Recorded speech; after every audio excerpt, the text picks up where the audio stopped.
Welcome to Real Unsolved Crimes.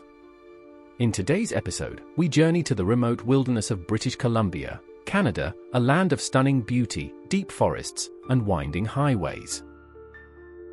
But hidden within this landscape lies a dark and painful history. Since 1969, dozens of women and girls, many of them Indigenous, have vanished or been murdered along a 700-kilometer stretch of Highway 16, known today by a chilling name, the Highway of Tears. This is not just one mystery. It is many. And it is still far from over. Highway 16 runs through the heart of British Columbia, connecting Prince George to Prince Rupert. It's bordered by mountains, thick forests, and remote towns. It's also a lifeline for many Indigenous communities who live without access to basic transportation. And for decades, it has been a place where women disappear. The first known case dates back to 1969. That year, 26-year-old Gloria Moody was last seen leaving a bar in Williams Lake. The next day, her body was discovered in the woods nearby. She had been beaten and sexually assaulted. Her killer was never found. Gloria's death, while tragic, did not make national headlines. But it would become the first in a pattern, one that would repeat itself again and again across the decades. In 1970, 18-year-old Gail Weirs went missing while hitchhiking near Clearwater. Her remains were found months later. In 1973, 19-year-old Monica Ignas disappeared. Her body was also discovered along the highway. Both cases remain unsolved. These were just the early names in what would become a long and growing list. Over time, reports of missing women increased. Some vanished while hitchhiking. Others were last seen walking home. Some were found murdered, dumped near logging roads or rivers. Others were never found at all. Many of the victims were Indigenous. Many were young. And many were simply trying to get from one place to another. And their families? Often ignored, dismissed, forgotten. As the cases added up, whispers turned into outrage. The Royal Canadian Mounted Police, RCMP, faced criticism for slow responses, limited investigations, and a perceived indifference to Indigenous victims. It wasn't until the early 2000s that the phrase Highway of Tears entered public consciousness. In 2005, the RCMP launched Project EPANA, an investigation into a cluster of 18 cold cases involving female victims along the highway.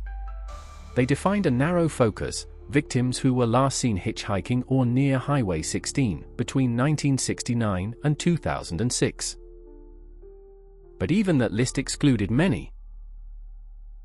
Advocacy groups say the true number of missing or murdered women along the Highway of Tears may be over 80. Among the most heartbreaking cases is that of 15-year-old Ramona Wilson. She vanished in 1994 while hitchhiking to a friend's house in Smithers. Her remains were discovered nearly a year later. Her family still holds annual walks to honor her memory and demand justice. Then there's Nicole Hoare, a 25-year-old tree planter who disappeared in 2002. Her case received more media attention than most, perhaps because she was white. That contrast between the silence surrounding Indigenous victims and the attention given to white ones sparked a national conversation about racism, media bias, and systemic neglect. Several suspects have emerged over the years. Serial killer Cody Lejbukov was convicted of 4 murders and investigated for possible links to Highway of Tears victims, though no direct connection was confirmed. Another suspect, American serial killer Bobby Jack Fowler, was linked by DNA to the 1974 murder of Colleen McMillan. Authorities believe he may have been responsible for other cases, but he died in prison in 2006. And yet, most of the murders remain unsolved. Most families still wait for answers. The Highway of Tears is more than just a series of cold cases. It's a reflection of deeper issues: colonialism, poverty, isolation, and a system that has failed Indigenous women for generations. A lack of public transportation has been one of the key contributing factors. Many victims had no other way to travel between towns, jobs, or schools. In recent years, the Canadian government has committed funds to improve safety along the route, installing surveillance cameras, improving transit options, and increasing awareness campaigns. But for many families, these changes came too late. In 2016, the Canadian government launched the National Inquiry into Missing and Murdered Indigenous Women and Girls. The final report, released in 2019, concluded that the violence constituted a Canadian genocide. It identified root causes like racism, sexism, and colonial policies that left Indigenous communities vulnerable. It was a powerful acknowledgement.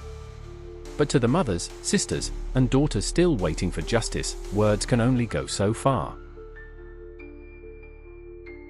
Today, Highway 16 still winds through the wilderness.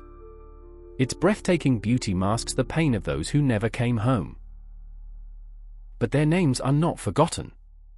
Gloria, Monica, Gail, Ramona, Tamara, Alberta, Roxanne, Delphine, Amy, and so many others. They were daughters, mothers, friends. They had dreams, futures, stories. And their cases remain unsolved. If you live in British Columbia, if you traveled Highway 16 in the last 5 decades, if you've ever heard something, seen something, remembered something, contact the RCMP.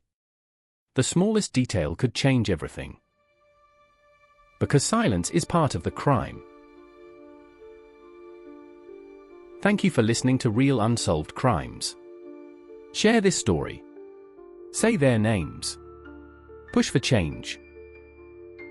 Until next time, stay safe, stay kind, and never forget the women who disappeared on the Highway of Tears.